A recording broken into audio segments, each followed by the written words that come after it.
what ended up happening here is our beef ribs, they do tend to cook pretty quickly actually. We ended up having a little bit too much coal on the top, and the beef ribs were done in about 20-30 minutes. And with beef ribs, you definitely don't want to overcook them because they're not going to be juicy. We actually got these ribs in Costco, so we ended up improvising a little bit and ended up taking out the beef ribs, and then you're gonna see us. We're just gonna add some vegetables, potatoes in here. We have a half a chicken in here as well. So what we're gonna do is we're just gonna cook it like this, and then at the end add the beef ribs in there to cook them a little bit more. All right, let's get into the history of this traditional way of cooking. So this right here is called Peka.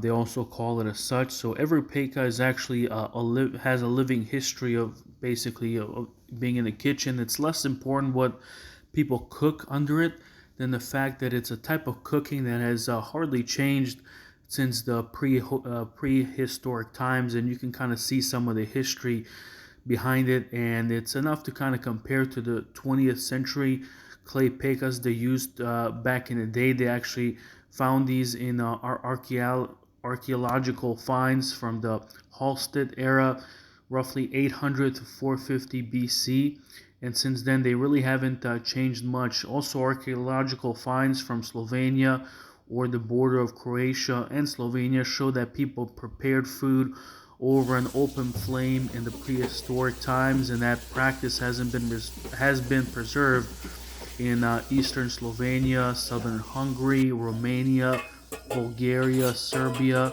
Montenegro, Bosnia and Herzegovina, and also actually Italy as well.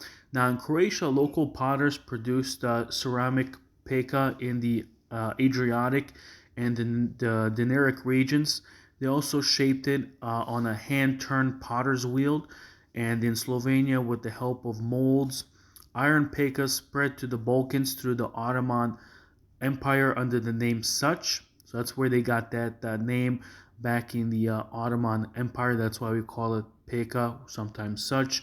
And then they nearly disappeared from the daily life of rural households and with the disappearance of open fires. But today, people use these pekas for traditional dishes in restaurants, and it's a delicacy to use because you can cook all sorts of things. I would say the number one item that people put under the peka is it's a whole octopus, and it's really a delicacy to do that. But you can put in there, usually people do lamb, beef, chicken, and really the food is incredible. It's a different way of cooking because you're cooking it from the bottom for some barbecue. and on the top, and really it's fantastic. But really appreciate you listening to some of the history of the Peka. Now we're also we ended up buying some filet mignon.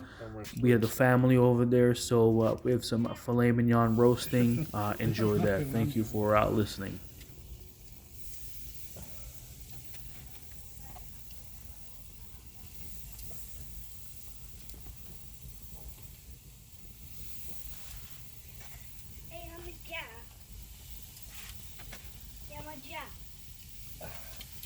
Take this to your mama. Yeah, it's garbage. Help Mama Jeff. Be useful. Thank you, buddy. Thank you, buddy. We'll play Roblox later.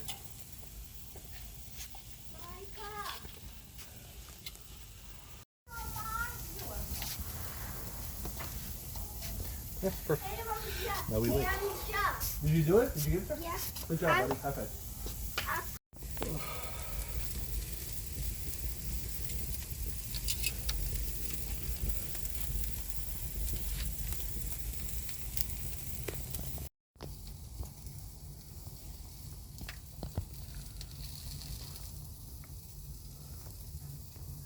It's important to play with the kids how they want to play.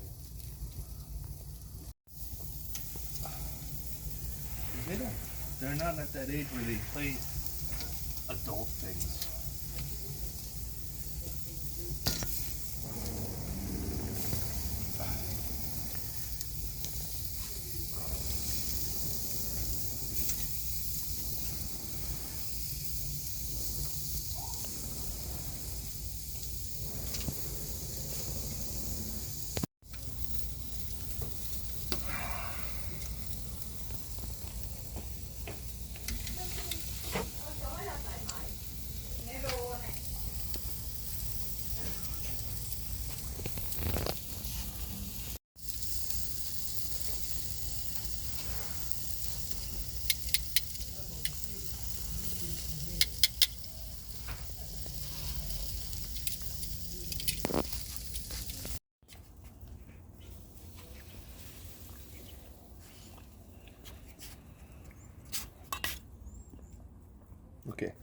It's like medium well.